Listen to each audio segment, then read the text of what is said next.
Brew Strong is brought to you by Blickman Engineering, home of the top-tier brewing stand. Visit them online at blickmanengineering.com.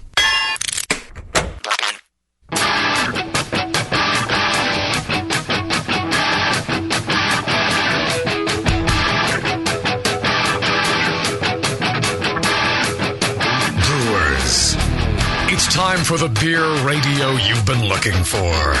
This is the show that dispels myths, tackles the toughest topics, and makes no apologies for geeking out on beer. Hosted by two guys that drink before they think. Jamil Zainasheff and John Palmer. This is Brew Strong.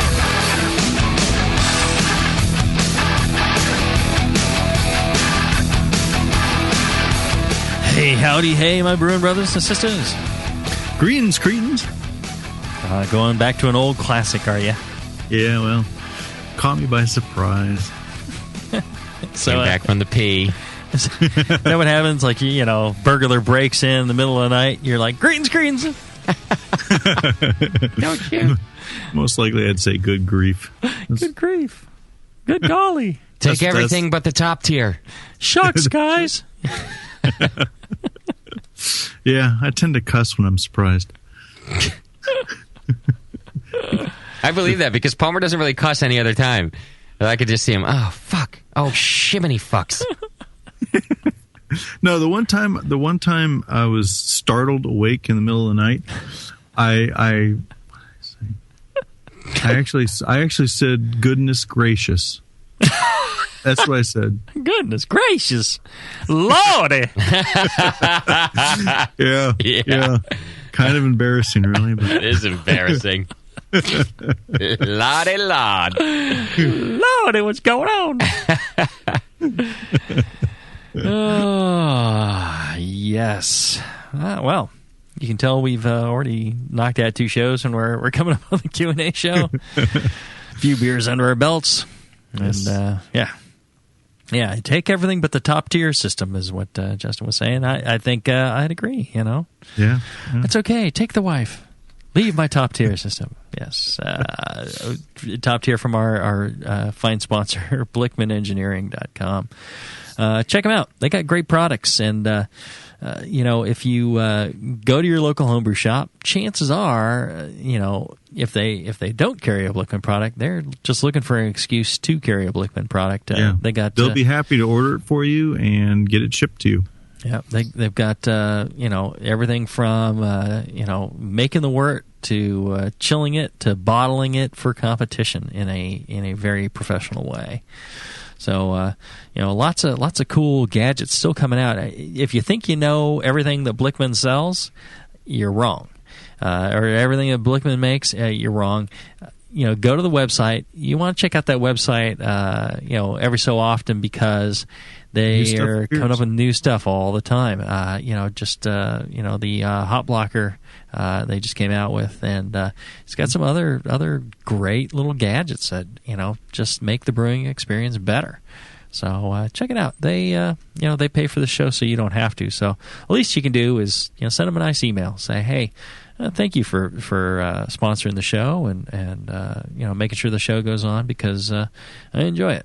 Or if you don't enjoy the show, then whatever. Suck it. Yeah. Yeah. Exactly. Don't tell them that. Yeah. Exactly. Yeah, don't tell them that. Go off and I don't know. Find some other industry. I heard about you on the show, which I really don't enjoy. I listen to it all the time, but I don't really care for it. Yeah. Yes. Well, thanks for By the way, I sponsoring. drink a lot of wine.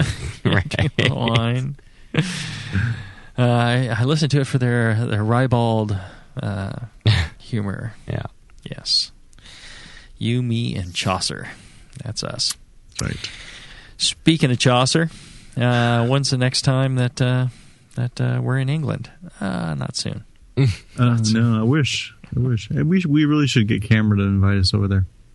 I know. Every once in a while, somebody from Great Britain, chats me up online or in the email there on the interwebs. Yeah. And I'm like, hey, find some someone to pay for my trip over and give me an excuse with the wife.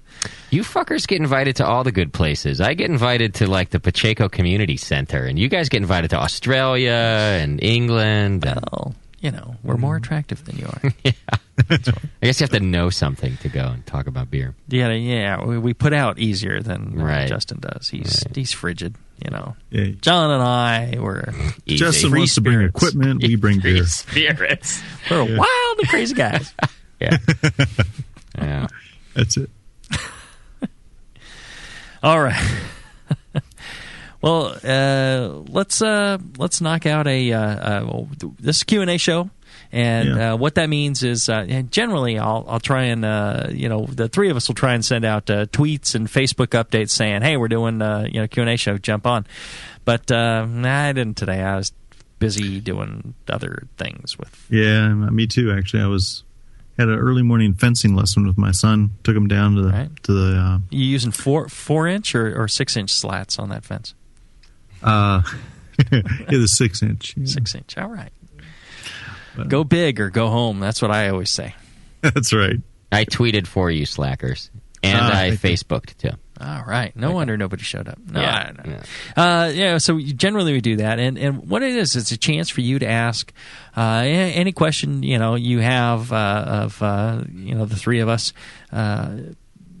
versus, sending an email and waiting. It's great to ask them during the show because that way a lot of people get to hear them and get the advice. So we try and answer emails as well. I've gotten to a point where I have an apology as part of my signature now on my emails that says, hey, I love getting the email and I love answering the questions and, discussing stuff back and forth. But, I got to make the answers why you said that to me. really short. Yeah, exactly. It was because of you. I got to make the answers really short because I just cannot do the volume of email and do the real long answers anymore, unfortunately. Yeah, I should do that too because I get way more email than I actually respond to, and I should respond to all of you nice people that send us. See, you troublemaker, you're the problem. See, I respond to every email. It may take me a month. Oh, yeah. There's no freaking... Unless... That's good. Unless... Well, if it's something that says this is a request for Can You Brew It, it goes to the Can You Brew It folder regardless of whether you send it direct to me. I'm not going to answer it. Okay. Unless you ask some other question. Then I'll answer that. But every email I get, every question that's asked, I feel like you took the time to write it. Yeah. I should at least take the time to respond and say, I don't know, or... Right. You're a whatever better man than I, man. Sometimes I'm just daunted by all those emails. I just think, you can't blow them off. You're right. I mean, please, You're right. You gotta, child, please. You gotta, a little Ocho Cinco reference in there. Child, please. You're an Ocho Cinco fan, aren't you? I am. He's a funny guy. He's really funny. He is. He's not. He isn't a problem. He's funny. I want you to legally change your name to something stupid one day too, Jamil. Oh yeah, like Mr. Malty. Yeah, there you go, Mr. Malty. Exactly. I could. Maybe we'll have a contest. Name Jamil. There you go. Oh, this would be good for ratings. There have to be enough money involved in it for me, though. Buy lots of jewelry for the wife. Oh, that'd be great. That'd be funny. New electronics for the kids. Yeah, his dad's changing his name. Yeah, the names that would come in, that'd be great. Yeah. Well, we'll see. Run that up the flagpole. See what happens. All right. So, anyways, let's knock out a quick question.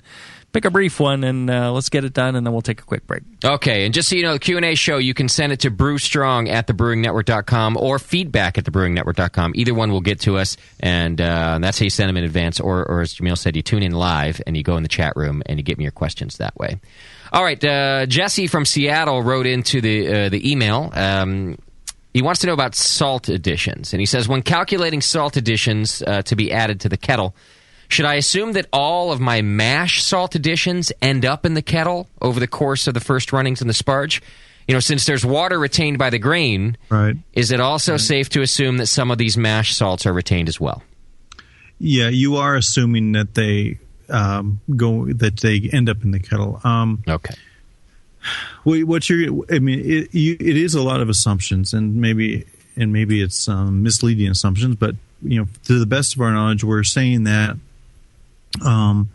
when you add them to the mash, the pH is low enough that these salts do go completely into solution, become completely soluble, and that they are equally represented in the volume of wort that you pull out of the mash. Right. So hold on. Okay. All right. So, I think the question is, is all of the salts come out of the mash? He's worried about overshooting his additions by adding more. So, John, what you're starting to say is it's all equal all the way throughout, all the liquid in the mash. Right. You take out a portion of the liquid from the mash. Right. The portion of liquid that remains behind has an equal amount of the salts in it. So, yes, the salts do remain in the mash, but not more than... It's not like they get strained out and there's less in the boil. So it's consistent between mash and boil. So they do get left behind. Mm-hmm. But at a ratio of the amount of liquid that was left behind versus what you collected. Right. Okay. And in How to Brew, there's an equation for figuring about how much water is retained by that the grain soaks up. So it's about a quart per pound. Actually, it's a little less. Anywhere from a half a quart per pound to 1 quart per pound is retained by the grain, and I think that's half quart. Anyway, so you calculate out that much and say, it's in the book. By the book, calculate that much left behind, and so 4 gallons of mashed water went in, 3.5 came out. You've got 3.5 at your salt concentration in the boil kettle. You're going to add another couple gallons, let's say, another 3 gallons of sparge water. And I would assume that just for part of my assumption is I'm going to assume that the water going into the kettle as the sparge has no minerals in it. And so you add 3 gallons worth of minerals or salts to the kettle to make up for that, no addition sparge water that went through the mash. You're going to get some more going in, but the idea is you're trying to mimic the local water that you were trying to emulate. So, if you're batch sparging, it's pretty easy numbers, right? So, you've whatever you run out of the kettle, right? Mm-hmm. If you count how much went into the mash, however much you ran into the kettle, do some basic plus minus math, and you know that how much is left in the mash. Okay, and assume that has an equal amount of the salts that were added. Then, if you go ahead and add more water and recirculate, it's however much water you added versus the water that was there. And again, you should tell you how much salts are in there. I assume it's all consistent throughout. Mm-hmm. You run off however much. That's how much salts you end up in your boil. So, and you can keep going, as many times as you want. Yeah. I think, don't overthink this stuff. Exactly. The salts aren't that critical and really a little less than you're thinking for, no, I don't think anybody really Burtonizes their water to like Burton-on-Trent water because that would just be pretty stanky. Don't go overboard. Show some restraint with the mineral salts. You'll get better results. Yeah, keep it simple, and if the batch seems like it's a little too much, back off next time. Mm-hmm. Or if it seems like it's enough, increase a little bit. But keep it simple. Don't try to overthink. Don't try to say, okay, some of it probably diffused in during the sparge, etc. And don't go there. Right. Somebody. Now I've totally lost it. Somebody emailed me about can you brew it, and the question of the brewers, how much salts they add, and he said a lot of them will tell you how much salt they add per barrel, of gypsum or whatever it might be, but what's their what are they targeting for their water? What's the actual mineral concentration in their water? Yeah. I said most of them don't know. They've reached that by hit and miss. They said, well, let's put in this amount, and yeah, that tastes good, or oh, that's too much or too little, and then they don't really know exactly what the resulting water is, or they've kind of calculated it. Right. The big boys all know exactly what their water is, but a lot of these guys don't. So not as critical. Run it by taste, and you should be able to tell if it's too harsh and minerally, or the hops don't have enough character and it seems kind of flabby. All right, let's take a short break, and when we come back, more of your questions after this.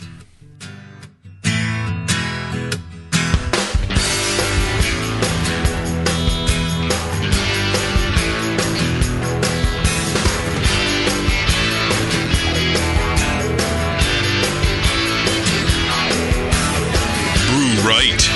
Brew smart. Brew strong. This is Brew Strong.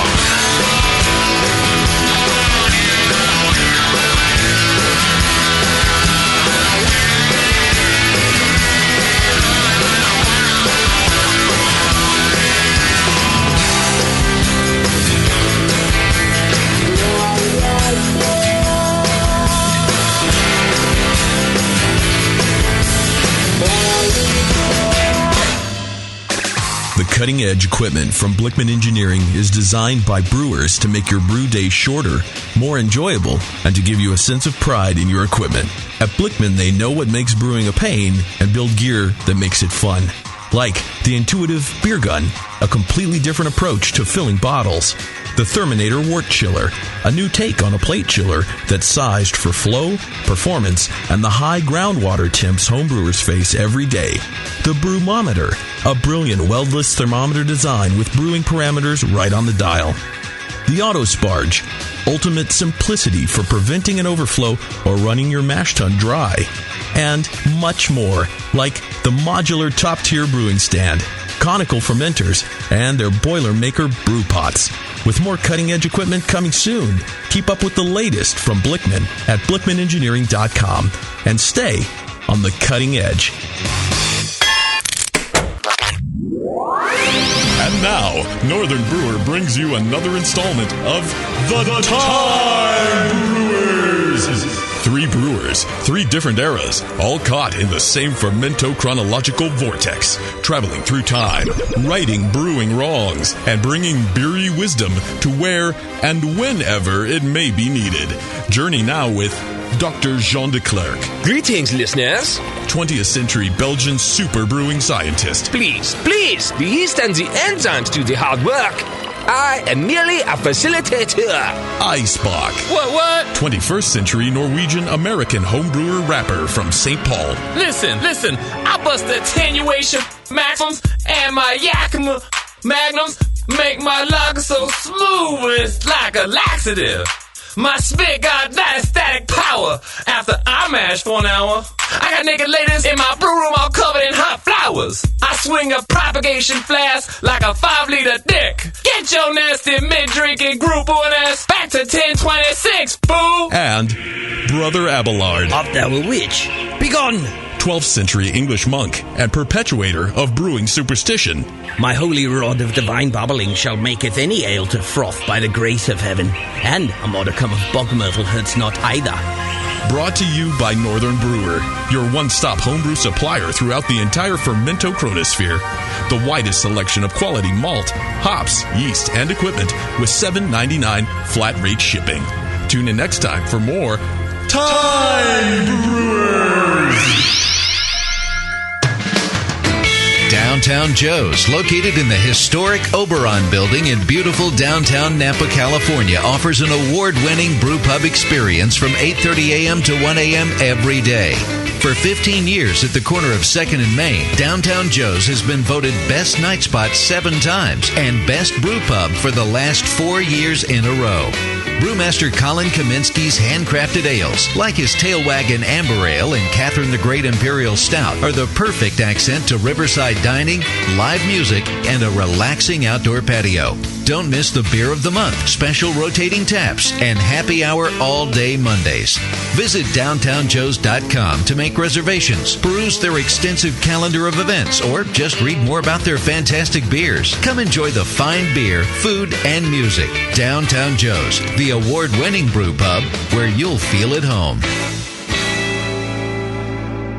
Organic ingredients. Fresh, clean, good for you, good for the planet. Seven Bridges has the best selection of organic ingredients, including over 27 varieties of organic hops at breworganic.com. Join their mailing list for special deals and regular updates. They've been brewing organic and serving organic brewers for 13 years. They can help you brew great organic beer. And Seven Bridges is the proud host of the 4th Annual National Organic Brewing Challenge, the only BJCP-sanctioned nationwide brewing competition just for organic beers. Take the challenge this fall for a chance to win great prizes, including stainless steel brew kettles and organic brewing ingredients. This year, the challenge will be judged in 2 locations: on the East Coast at Capital City Brewing in Arlington, Virginia, and on the West Coast at Gordon Biersch in San Jose, California. For complete details, visit breworganic.com/competition. Seven Bridges is cooperatively owned in awesome Santa Cruz, California. Everyone there is dedicated to great beer and people-friendly business practices. They offer environmentally friendly, fair trade, and fair wage brewing products whenever possible. Seven Bridges, breworganic.com. Hilo, what's it feel like? Take awesome and multiply it by 2. Yeah! Spraying live beer radio all over your face. Can't get any better than this, baby. It's the Brewing Network.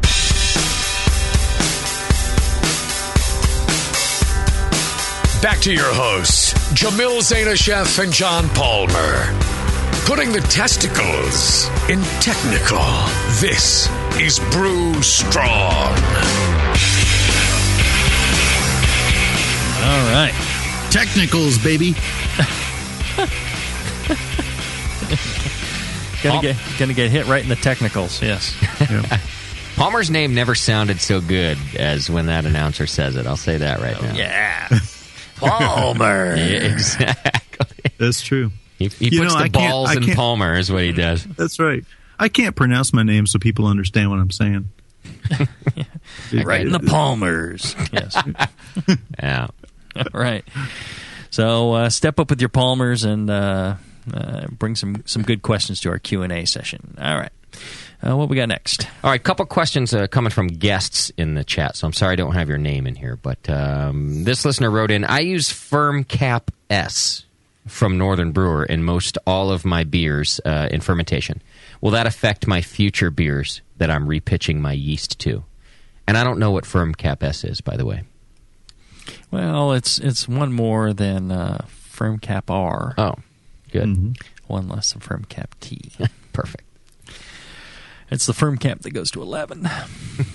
The good one. It's the good one.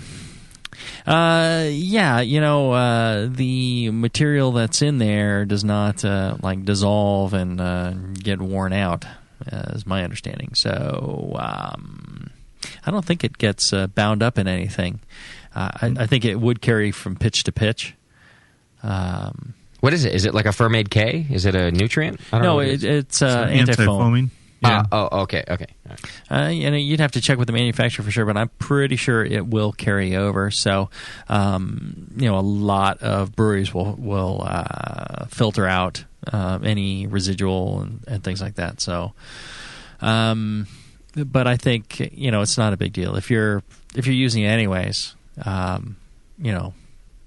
You probably carry some over. Okay. All right, I have an aeration question that came through. This is a unique technique he's using here. My aeration method is to stick a long whisk attached to a drill into my wort. Mm-hmm. I blend, whip, and beat my wort at high speed for about 10 minutes. I blend, whip, and beat my... He's a better man than I. Yeah. How effective is this aeration method compared to using an air pump, and how long should I do it? Yeah. It's effective. Right. It's kind of equivalent to shaking and pouring. So you will get your 8 parts per million of oxygen into that wort at some point. What you're also doing though is you're probably generate a lot of foam, and probably decreasing your head retention on that future beer. Mm-hmm. What do you think, Jamil? Right, I think that's absolutely like you're saying, you get the 8 parts per million you're getting it with air. Anything that exchanges the surface liquid of the wort and mixes up the wort, it doesn't have to be bubbling, because that's not really where you're getting the majority. It's just the surface area. If you keep rotating that wort, so fresh wort's on the surface, picking up more oxygen, then that's certainly possible. The thing I don't like about it is twofold. One that John mentioned, where you're whipping it into a froth. Anytime you whip it into a froth, those head-forming proteins, they become denatured. They bend out after the bubble is formed, and then they're lost. There's lots of them. It depends on the wort, of course. Some have more than others, but if you really want good head retention, and you're having a problem, and you're whipping to a froth for a long period of time. Some people do this for half an hour or more. That's probably too long. Maybe 15 minutes is tops. And you should be getting close to 8 parts per million. A lot of people use those paint mixer paddle stirrers, and they put those in there, and they're like, it's like it forms a big vortex, and boy, you can feel the wind whistling into the carboy, and well, the problem with that is you're pulling in a lot of dust and other matter from the air. That dust carries bacteria, wild yeast, things like that, and you're introducing them into your beer. The nice thing about an aquarium pump is you can put a sterile filter in line, and then the air that's going in has been filtered. You're not adding bacteria and wild yeast, and you've got positive pressure coming out of the vessel, and that keeps other stuff from dropping in. So that's why that's preferred in that method. The problem is you're actually, in a lot of cases, you may come short on the amount of oxygen needed. Aeration generally is okay. With oxygen, you can go to a higher level of saturation, and that can be important when you're doing high gravity brewing or lager brewing, things like that. Of course, you can actually overdo oxygen. So that's one of the benefits to aeration, is you're never going to overdo it. So yeah, I didn't know that until you've pointed it out both in my beer, and you fixed a couple problems in Chad's beer by talking about over oxygenation. Right. So, all right, Hoppy Mad in the chat room wrote in.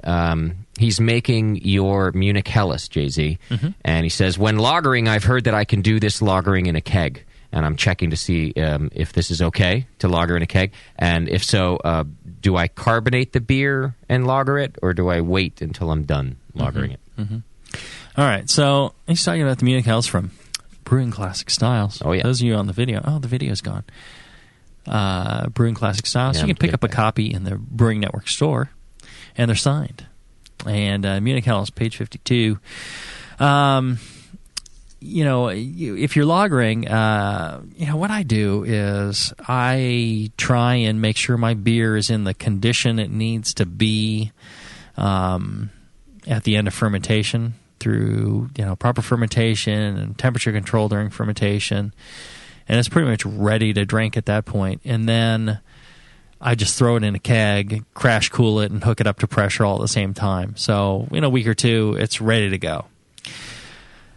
If you truly want to lager, so there's, and somebody sent me an interesting email asking about the difference between lagering, conditioning, and aging. And I thought, actually, that's a really good question. He's like, well, they're all the same, right? Same word for, or different words for the same thing. Not really. All right, lagering truly is, you lower the temperature. You want to stay 40 degrees, and you lower the temperature slowly, and you continue to have the yeast be somewhat active and take a role in changing the character of the beer and storing it cold over time. Conditioning is like cask conditioning, where you're developing CO2. You might be waiting for the findings to settle, various things like that. You've added hops. That's conditioning. And aging is the beer is already in form for consumption. you're storing it for a longer period of time, even though it's ready for consumption, to develop other flavors, like esters will develop and things like that. So that's technically aging. So that's kind of the difference between those three, right, John? Yeah, that's good. Okay, and so if you really want to lager it, you can put it in the keg. You can slowly lower the temperature. You don't want to go too fast. If you change the temperature of yeast too fast, they express these heat shock proteins. That goes with heating them up as well as cooling them down. They express these heat shock proteins. They're really just not effective at doing a lot of other things. It really kind of impacts them, but they do that to protect themselves and. There are some other benefits to it, but really, you slowly lower it. Don't go too cold. Stick around 40 degrees Fahrenheit and just hold it there. If you add CO2, you can, but the increased CO2 pressure will actually decrease yeast activity as well, and too much CO2 will actually poison the yeast. So, if you really want the most effect of truly lagering, you would not do the CO2. But again. Good fermentation. You got the beer ready. I just crash cool it, hook it up to gas, and I don't care what happens. Mm-hmm. Yeah, these days, with a properly fermented beer, lagering is a physical clarification mostly a physical clarification of the beer. Settling. Settling out of proteins and tannin, polyphenols. Clarifying the beer, getting the yeast and the proteins and the tannins to drop out, getting a crystal clear beer. 50 years ago, maybe longer, I don't know. The beer was not as well fermented going into the lagering stage.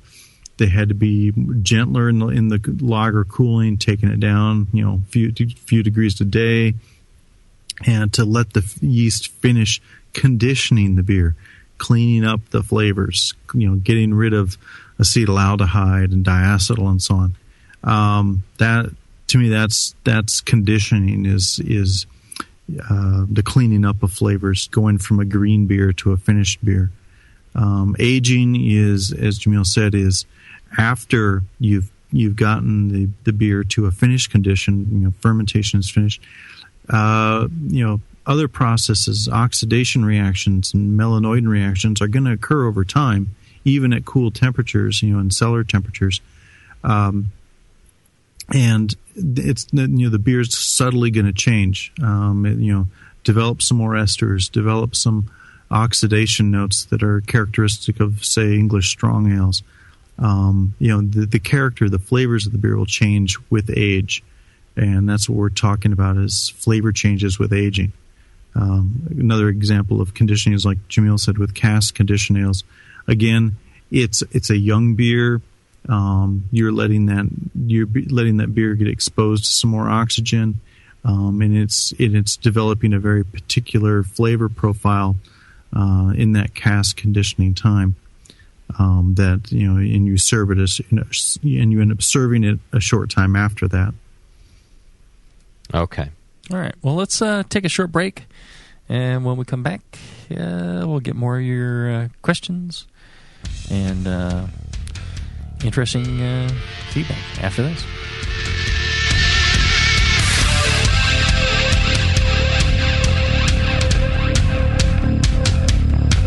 Keep your carboy cap on. This is Brew Strong. We'll be right back.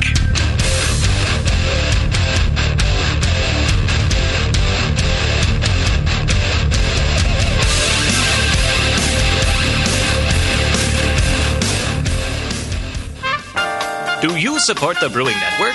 Do you brew your own? Are you looking for an economical, fun, and legal way to do both? Subscribe to Brew Your Own magazine and do just that. All year long, Brew Your Own will surprise you, entertain you, and educate you with articles on beer and brewing from authors like the Brewing Network's very own Jamel Zadashev and John Palmer. Each issue is a full pint of brewing techniques, homebrew stories, tips and photos, projects to make yourself, and recipes for the avid home brewer. Get your tough questions answered by Mr. Wizard and polish your style accuracy with Jamel. A portion of every subscription goes to the Brewing Network, so subscribe today at byo.com/Brewing Network, or just click the BYO logo on the Brewing Network homepage and support a fantastic hobby and your favorite broadcaster. Brew Your Own, the how-to homebrew beer magazine. Hi, this is Push from the Brewing Network, and I want to tell you about the Brewmaster's Warehouse and how you can get 10% off your next order. I'm a pretty techie guy, but I've never seen an online store like this. It's awesome. Go to brewmasterswarehouse.com and click on Brew Builder.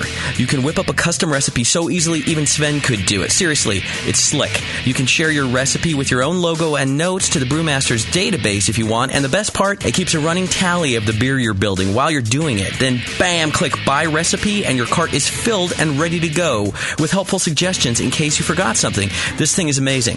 Brewmaster's Warehouse is run the way a home brewer would do it, with great service, fast turnaround, and $6.99 flat rate shipping. Brewmaster's Warehouse and the Brew Builder blew me away. Check it out today at brewmasterswarehouse.com. I'm serious. And don't forget to put BNARMY in the discount code box for 10% off your order. Check out brewmasterswarehouse.com. Cheers. Hey, Push, the new brewery's looking good. Thanks, Finn. Piece by piece. Well, let's fire her up. Whoa! Is that a new kettle? Yeah, just got it brand new, but paid half price. What? And that blade scale? 40% off. The new tap handle? $5 instead of $13. Got a new regulator for the brew stand, too, but $5 instead of $25. Dude, where are you stealing all this stuff from? Where else? The More Beer deal of the day.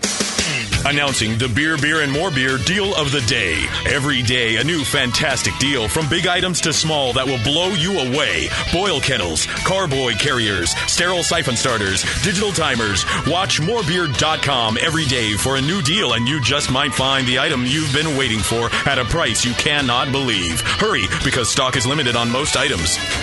And that sweet Guinness cap? Let me guess. The More Beer deal of the day. Yeah, I knew it. Come on, let's brew something. Find the More Beer deal of the day at morebeer.com. Celebrity voices impersonated. You're listening to the Brewing Network. Back to the beer guys that make other beer guys look like wine guys. Brew strong. Okay. Live Q&A session. Did we actually answer the last guy's question? Yes. Eventually you did. Yeah, that he can just put it in his keg. Okay. He can lager in his keg, yes. See, why didn't you just do that the first time, Palmer? I had to listen to you for 10 minutes. The question was, and does he hook up CO2? Ah. And he can, especially if you're just looking for settling and all that. If you're looking for yeast development, then it's a whole different question. So, thus the definition of lagering and conditioning and aging. Yeah. All right. Next question. Yes. We'll pick up the pace. Another one of our guests in the chat room. He says, I've heard that you should raise the fermentation temperature towards the end of fermentation to help clean up acetaldehyde and diacetyl. Mm-hmm. My question is, if I'm brewing an American ale, I'm using Y Yeast 1056. By the way, we love the specifics. Do this. It has a fermentation temperature range of 60 to 72. Mm-hmm. I start the fermentation at 64. Mm-hmm. At what % of attenuation do I start to increase the temp? And if you do say I should increase the temp, how high do I increase it given that range? Well, technically, you can start doing it after the yeast have reproduced and all the yeast growth is done. Now, the yeast growth isn't done just like, all the yeast don't run in the same phase. They actually, they're all different parts of the process at different times. Slower ones. Yeah, there's some slow yeasts. Some special bus yeast. They get there on the short tube. Yeah. And then there's the regular yeast that ride the regular tube. Okay. No, really, flavor development is affected by, that initial growth, and that's really what you need to control. Just as a general rule, the final third of, attenuation, you can go ahead and just jack. You can do it any time after growth is done, but, the final third is about when. And, it doesn't hurt at any time. You can actually run to the end and then raise the temp. But what you're trying to do is keep the yeast active. They tend to slow down towards the end, raise the temperature at that point. If you see fermentation starting to slow raise the temperature. You don't even need to take gravity reading. You can see, just take a look at the fermenter multiple times a day, and you see it start to get more active, and then it's really going, and the airlock's bubbling away, and then you see it start to slow down, and it doesn't seem as active. Go ahead and raise the temperature then. Add a couple of degrees. If you're doing an ale and you're starting at 64, you can add 1 or 2 degrees, and then when it seems like it's slowing down a little bit more, another 1 or 2 degrees. You can get up another 5-6 degrees over that, and it'll wipe out any diacetyl, acetaldehyde, things like that. What's the cap? Just, I think he's worried about how high. So I understand a couple degrees over a couple days. Is 80 the cap, or is? Well, you can go up into the mid upper 80s. You can go 90 or more. The problem is, your yeast are going to die a lot faster at that temperature. And really, if you do it early enough, and just a couple of degrees, and actually, if your yeast health is good and you pitch the right amounts and you're taking good control of nutrients and temperature, your fermentation, you don't even need to really raise the temperature, and your pitching rates are right and all that. Just holding the temperature steady will do it. As a safety margin, you throw in a couple extra degrees, just to suck up anything and keep them active. That's really all that's needed. Yeah, 5 degrees Fahrenheit, 3 degrees C. That's plenty. Yeah. And you just don't want to get it real hot. The yeast will start to break down faster. If you get oxygen in, any oxidation will occur quicker. Things like that. So. Okay. All right. Hippo Cat Unicycle in the chat room wants to know. Hey, he says, thanks to some stimulus money, I got a new fridge in the kitchen, which means I now have a beer fridge in the garage. I also have a 2-stage temp controller. So what's the best way to ferment and serve from the same fridge? Or should I just do one or the other? I've tried it before, but it's better to just do one or the other. If you need to, you really don't even need 2-stage. I mean, just set the fridge to, you can dial in a refrigerator to serve beer temperatures. It'll go even above 40 if you want. And then just put a firm wrap, a heater wrap around your carboy or fermentation vessel and run that on a controller. And the fridge should be much colder than that already. And, you can raise it up. You end up with this hot thing in your fridge, and it makes the fridge cycle more often, and I don't know. If you wanted to do 2-stage, 1-stage, you run into a difficulty in that, you only have one probe. Every dude's got only that one right. probe. And you got to take care of it. Yeah, take it. You insulate it. Yeah. You stick it up against the side, that bad boy, and insulate it. So, if you really want your beer serving at a colder temperature and your fermenter at a much hotter temperature, then it's a problem. So, I don't know. Yeah. If your probe starts to burn when you pee, you need 2 antibiotics. Fridges. Oh. All right. Okay, another good question, and this is from the Todd in the chat room. And by the way, this is I give this the award for one of the best questions we've gotten in a long time. Really good question. He says he's new to All Grain. He just made an Oktoberfest. It was a Northern Brewer kit. He says it doesn't have the malty character that I expected. Is it possible to hit every number, which he did, and have a good clean lager that doesn't have the characteristics of the target beer? Sure. Yeah. Apparently so. Yeah, because it happened. You did it. No, because some of us do everything right and are not happy with the... most of the time, my impression is it's a fermentation issue.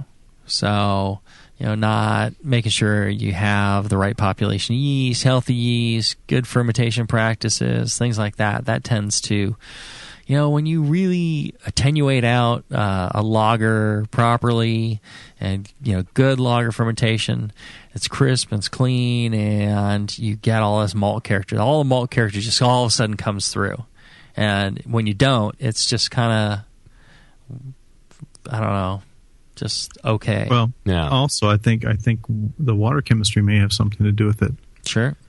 If he's got a high alkalinity water, or a water with too much alkalinity or not much sulfur in it, he may not gotten the punch out of that out of that beer.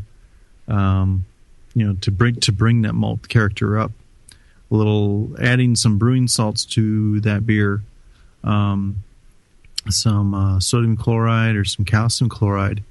Try adding some calcium chloride, a pinch, to a glass of the beer, stir it around, and then take a sip and see if that helps accentuate the malt character a bit. That may be what that beer is lacking if he hit all the numbers. Okay, good point. All right, thanks, Todd, for that question. Good one. All right, Jingo's in the chat room. Okay, so here's a topic that's come up a lot lately. It's about whether or not to decant the starter. He's mapped out a scenario for us. Mm-hmm. He says, okay, you've made a 2-liter starter. It has a good Kreuzen on it, and the wort is ready. Mm-hmm. You shouldn't try to decant before pitching it at this point, right? You should do the whole starter if you're at Kreuzen. He's asking you that. Yes, and my rule is no more than 5% of the amount of the batch of beer. So you can do a 1-liter starter into 5 gallons of wort, but I wouldn't do a 2-liter starter into 5 gallons of wort because that would be about 10% of the volume. Okay. So if you're going to make that big a starter, but if he was doing a 10-gallon batch, then sure, that's fine. Okay. But if you're going to do, a 2-liter or 3 or 4-liter starter for a 5-gallon batch of beer, I let it ferment out all the way, chill it, let it decant, pour off the spent liquid, and then brew day, a few hours before pitching, I add a little more starter wort to it, just like a pint. And let it kind of start to get active again, and then pour that whole thing in. You don't decant then? You've already decanted. Right. You've already decanted. Okay. So I've just got a pint of starter liquid. Got it. Okay. And I like that method because it's nice and active, and you're not dumping a huge amount of starter liquid into your wort. 5% you can get away with. You start going past that, you can actually taste that starter. You can taste it less than that. But, it really starts to kind of come through. Yeah. If you get a massive starter liquid into 5 gallons of beer. Well, and the best way you and Doc have both put it to me is you've gone through all that work to make the right wort. Right. Why add something that you didn't really have a lot of control over? You don't know what that DMA was made of or anything else. Well, and if you decant and taste that starter wort. Actually, on the Rig Welter Can You Brew It show, I tasted the starter wort from that yeast, and it was fantastic. I drank a pint of that starter wort. Interesting. It was really good. Wow. Well, you should be able to drink your starter wort, though, right? I mean, you're putting that in your beer either way. Yeah. Even if it doesn't taste like the beer, right. It should be good. It tasted really good. And it actually had no hops in it. And it still tasted really good. The fermentation character of that yeast is amazing. Okay. All right, he has a second question about that too. How long can you let the starter sit at room temperature before you have to move it to the fridge? Say you couldn't get to brew it on the day that you planned. Right. How long can it sit out on the counter?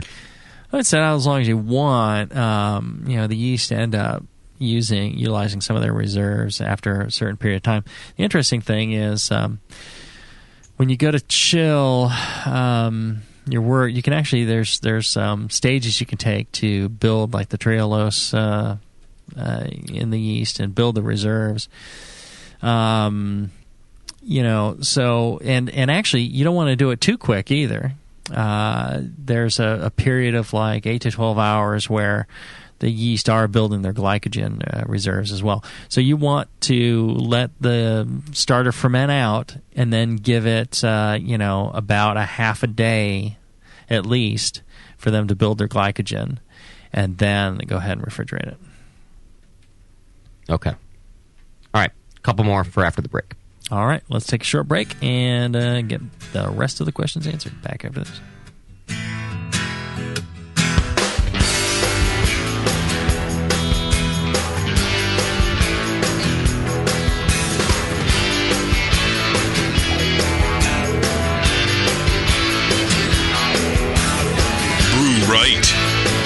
smart. Brew strong. This is Brew Strong.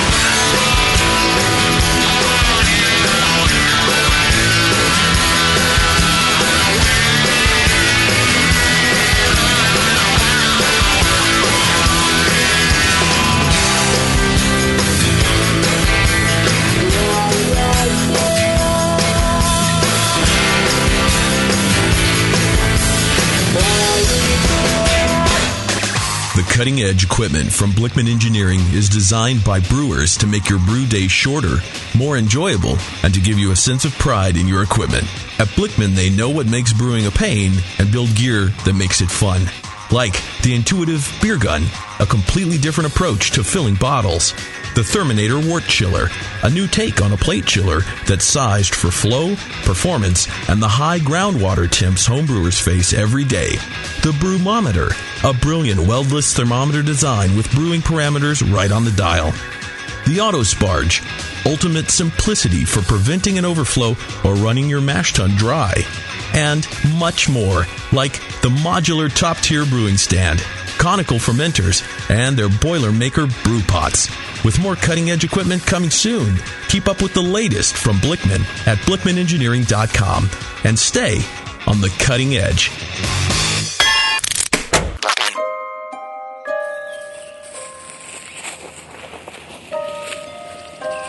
Stop. Birdison, what is it? Shh. Listen.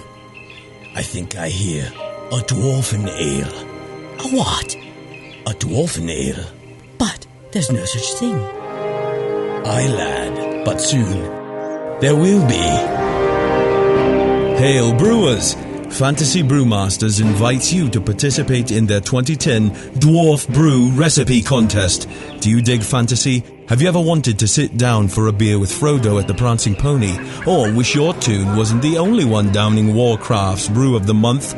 Yeah, you know who you are, and here's your chance to show your geek pride. Submit what you think would be the ultimate dwarfen beer, and your recipe could be chosen for commercial production as their flagship beer. Entrants must be a U.S. resident, 21 years of age or older. Log on to www.fantasybrewmasters.com to register and for contest rules and more details. For this contest, they're looking to brew an authentic dwarfen beer of your creation, along the lines of a very drinkable brown ale. Registration deadline is Tuesday, August 31st. The winner takes home $1,000, plus they get to see their beer brewed commercially.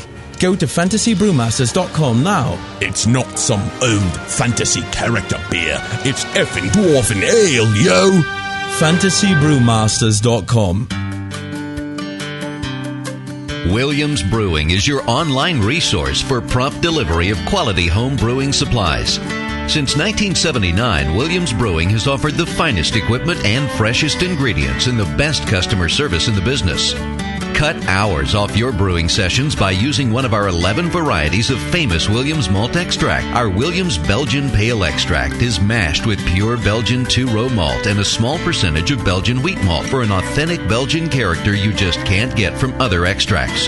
Or check out our unique fermenters, 2.5-gallon kegs, paintball tank-based draft beer equipment, bottling aids, and much more. We even have our own line of precision hydrometers. Go to williamsbrewing.com to browse our vast selection. That's williamsbrewing.com. Orders placed by 3:30 p.m. Pacific Time ship the same day. Brewing is easy. The Williams way. Hey, what are you doing, man? Writing a review of WLP 400. What? You're reviewing yeast? Yeah. White Labs has home brewer reviews of all their strains.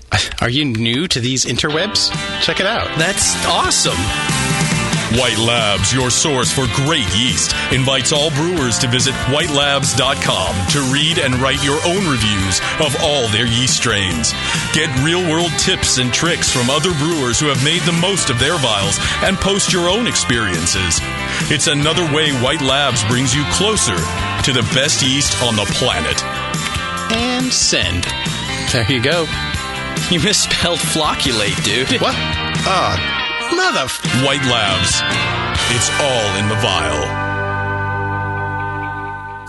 This is www.thebrewingnetwork.com. Sit down next to it, grab yourself a paper towel, and watch those yeast have sex. You're listening to the Brewing Network.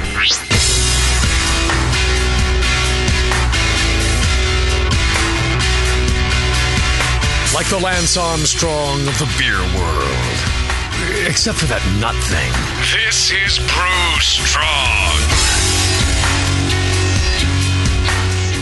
All right. We'll wrap it up our Q&A session here, which we do every third show. Chance for you to ask your questions direct in the chat room or via email and get them answered on the air. All right. What's the final couple of questions we got? Yeah, I might just have one more, a two-part question. Brewtats in the chat room says, I've got a pack of Y yeast that's a year old. Can I still use it by making a starter in the normal way, or should I step it up like I would from a slant? I'd step it up. Yeah. Yeah, you definitely,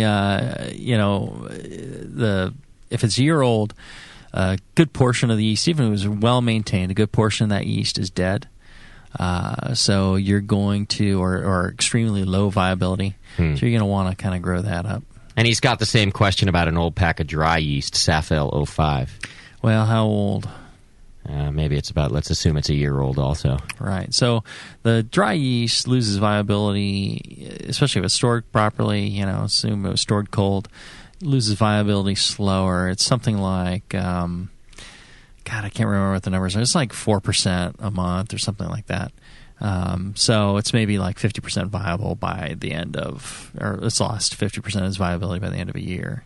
So again, you'd want to rehydrate, and then the dead stuff will fall to the bottom, and then but you might want to use twice as much on the dried yeast.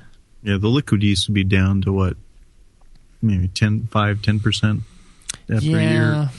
I've got the best estimations that I can in the pitching rate calculator on MrMalty.com.